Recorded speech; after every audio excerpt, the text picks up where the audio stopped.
My name is Ricardo Nicolau and I'm one of the curators of Alexandre Estrela, the participation of Portugal or the representation of Portugal in Venice. His work is, well, even if it's a national representation, it's quite global because it starts with a huge projection that is kind of a background to the installation of a projection that reacts to seismic activity in the world. So whenever you have an earthquake in the world, this changes. And connected, like an ecosystem, to this major projection are small projections of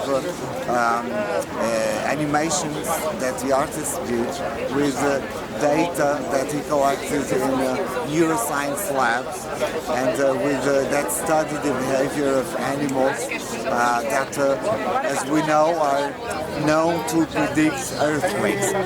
So every time an earthquake occurs, the animation changes, or the behavior of the animals in the projection changes, and they are kind of sentinels that allow us to know that an earthquake is going to occur.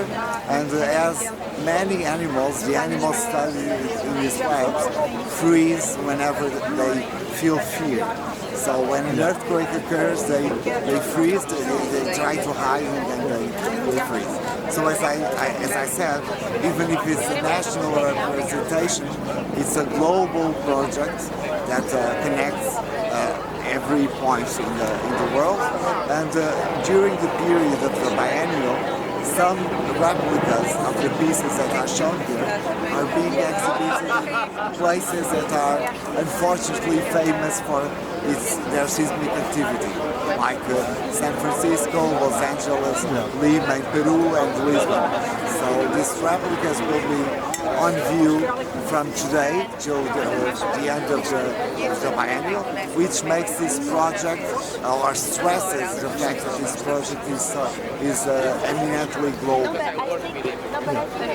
How was born this idea of this exhibition? The project started with the fear of Alexandre that he could no longer show this major piece that is being shown here, because the data from the seismic activity was collected in an American agency, and with the American government cutting funds to science, now we made this bypass, and we have European agencies that are giving the data. Thank you very much. You're welcome.